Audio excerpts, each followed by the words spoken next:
Says hello. I'm so glad that you guys are here, and this is really important work. And then they'll advance What automatically. did you do to my slides, Eric? These were beautiful when I sent them to you. What's this green over here? Okay, I'm wasting my time.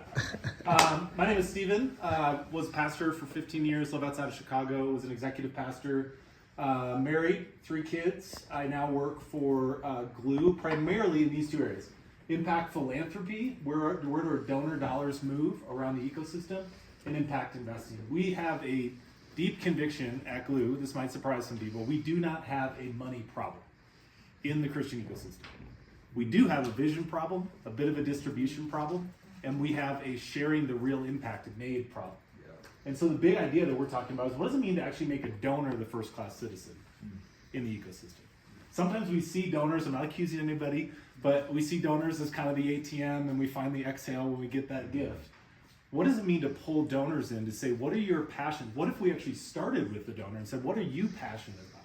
What are the areas that you want to see?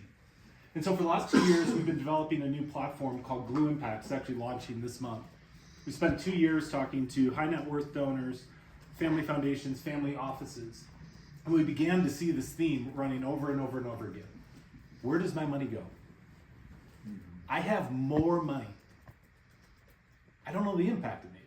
If you could show me the impact, I'll give way more than what you gave. And so this technology, I'll just spend a minute on this, but we said, let's start with the donor's passion. And what if we established funds, impact funds, that would put the donor's money, kind of think about it in the top of the funnel in like an escrow account. And then what we would do is figure out what is the impact that all these great nonprofits want to have. We're not prescribing that. We're asking, hey, Gary, what are you guys doing? Cool. How can we verify that the thing you said you were going to do to the donor, that impact was actually made?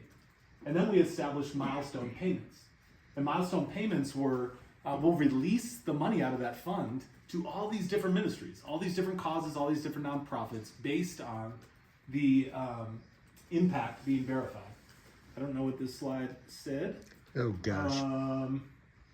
Well, let me switch to cities. What does this mean for cities? So for the past probably 8 months, a year now, we've been talking about what does a city impact fund look like. So I'm going to brag a little bit on Ray, Gary, Eddie Copeland's been a big part of this, along with Kevin Plow. We started saying, well, what would a city impact fund look like? Like we know there's donors that are passionate about making an impact in their city. You know, Steve, let's do. I think